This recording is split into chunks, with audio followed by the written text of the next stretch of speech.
Myself, Dhiren Vikram Singh from Young Aspirant PCSJ Classes, Lucknow. आज हम बात करने जा रहे हैं section 25 of the transfer of property act के रेफरेंस में। Section 25 of the transfer of property act conditional transfer के रेफरेंस में बात करता है। अगर हम किसी प्रॉपर्टी के ट्रांसफर की बात करें तो प्रॉपर्टी विद कंडीशन भी ट्रांसफर की जा सकती है और विदाउट कंडीशन भी ट्रांसफर की जा सकती है। अगर प्रॉपर्टी को विदाउट कंडीशन ट्रांसफर किया गया है तो ये एब्सोल्यूट ट्रांसफर कहलाएगा, और अगर प्रॉपर्टी को कंडीशन के साथ ट्रांसफर किया गया है तो ये कंडीशनल ट्रांसफर कहलाएगा। प्रॉपर्टी कब वेस्ट होगी ये डिपेंड करेगा कि कंडीशन किस तरह की मेंशन है। That means nature of the condition क्या है, इसके अकॉर्डिंग ही कंडीशनल ट्रांसफर में कोई प्रॉपर्टी ट्रांसफरर से ट्रांसफरी में ट्रांसफर होगी, दैट मींस वेस्ट होगी। तो कंडीशन का नेचर कंडीशनल ट्रांसफर को भी डिफरेंट टाइप में डिवाइड करता है।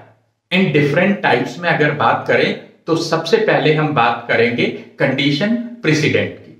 दैट मींस कि जब प्रॉपर्टी ट्रांसफर की जा रही है तो उसमें एक ऐसी कंडीशन मेक की जा रही है कि आप पहले इस कंडीशन को फुलफिल करेंगे, देन आफ्टर दैट प्रॉपर्टी आपको ट्रांसफर होगी।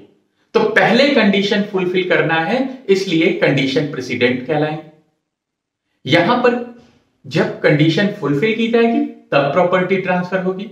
जैसे कि अगर आपके सामने हम एक एग्जाम्पल मेक करें कि मान लीजिए मैं एक प्रॉपर्टी ए को ट्रांसफर करता हूं और कंडीशन ये मेक करता हूं इस ट्रांसफर में कि ए को प्रॉपर्टी तभी ट्रांसफर होगी जब वो बी से मैरिज करेगा।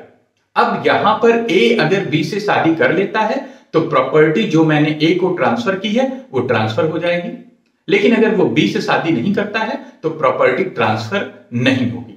यहां पर कंडीशन को पहले फुलफिल करना होगा, then after that property transfer होगी। तो ऐसी कंडीशन को हम कंडीशन प्रेसिडेंट कहेंगे, और जब तक ये कंडीशन फुलफिल नहीं होगी तब तक प्रॉपर्टी ट्रांसफर नहीं होगी। अगर हम कंडीशन प्रेसिडेंट की बात करें तो ये कंडीशन अगर इम्पॉसिबल टू परफॉर्म है या अनलॉफुल कंडीशन है तो उस सिचुएशन में ना तो ये कंडीशन फुलफिल की जा सकती है और ना ही ये ट्रांसफर इफेक्ट में आएगा, क्योंकि जब तक कंडीशन फुलफिल नहीं की जाएगी तब तक ट्रांसफर इफेक्ट में नहीं आएगा। और अगर कंडीशन अनलॉफुल है या इम्पॉसिबल टू परफॉर्म है तो उस सिचुएशन में कंडीशन भी वाइड हो जाएगी और ये जो ट्रांसफर किया गया है ये भी वाइड हो जाएगा। जैसे मान लीजिए मैं ए से कहता हूं कि आप 1 मिनट में अगर लखनऊ से दिल्ली पहुंच जाते हैं, देन मैं आपको F189 एक प्रॉपर्टी है उसे ट्रांसफर करता हूं। अब यहां पर जो कंडीशन है वो इम्पॉसिबल टू परफॉर्म है।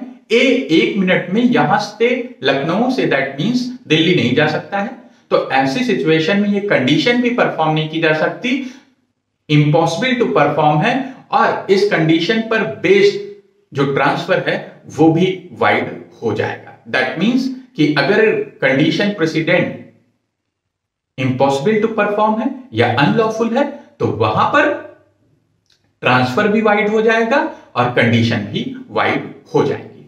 Then next type of conditional transfer की बात करें तो यहां पर कंडीशन सब्सिक्वेंट का कॉन्सेप्ट अराइज होता है। कंडीशन सब्सिक्वेंट का कॉन्सेप्ट ये है कि प्रॉपर्टी आप में ट्रांसफर हो जाएगी और ट्रांसफर होने के बाद इस कंडीशन को आपको फुलफिल करना होगा। अगर आपने ये कंडीशन फुलफिल नहीं की तो वैसी सिचुएशन में प्रॉपर्टी आपसे डीवेस्ट होकर के वापस ट्रांसफरर के पास चली जाएगी।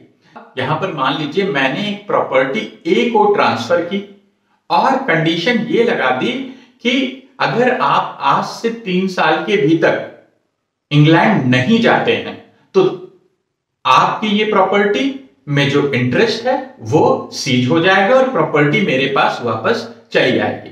तो यहां पर अगर ए जिस डेट पर मैंने प्रॉपर्टी ट्रांसफर की है उससे 3 साल के भीतर इंग्लैंड चला जाता है तो प्रॉपर्टी उसके पास हमेशा के लिए रहेगी। लेकिन अगर ये 3 साल का टाइम पीरियड बीत जाता है और वो इंग्लैंड नहीं जाता है या 3 साल के बाद जाता है, तो ऐसी सिचुएशन में प्रॉपर्टी ए से डी वेस्ट होकर के मेरे पास वापस आ जाएगी। दैट मींस ट्रांसफरर के पास वापस आ जाएगी। तो ये कंडीशन सब्सिक्वेंट कहलाता है। दैट मींस कि प्रॉपर्टी कंडीशन सब्सिक्वेंट के मैटर में डी वेस्ट हो जाती है अगर कंडीशन को परफॉर्म नहीं किया गया तो।